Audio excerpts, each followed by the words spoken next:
بسم اللہ الرحمن الرحیم۔ السلام علیکم ورحمۃ اللہ وبرکاتہ۔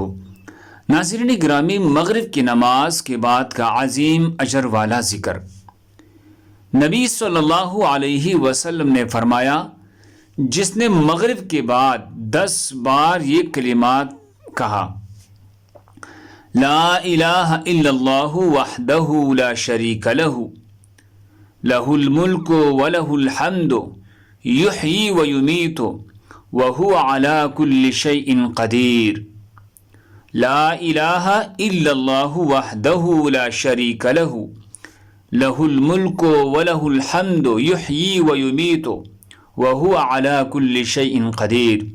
ترجمہ یہ ہے، اللہ کے سوا کوئی معبود نہیں، وہ اکیلا ہے، اس کا کوئی شریک نہیں، اسی کے لیے بادشاہت ہے اور اسی کے لیے سب تعریف ہے، اور وہ زندہ کرتا ہے اور موت دیتا ہے، اور وہ ہر چیز ہر پوری طرح قادر ہے۔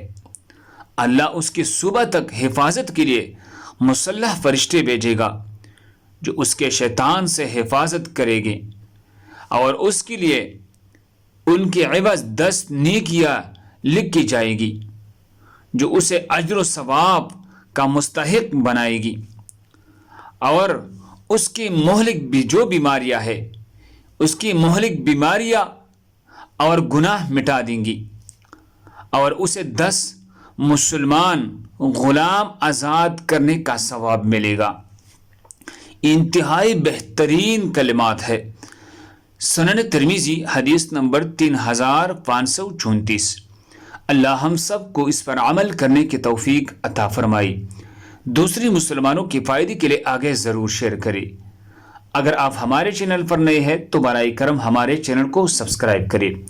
جزاکم اللہ خیر۔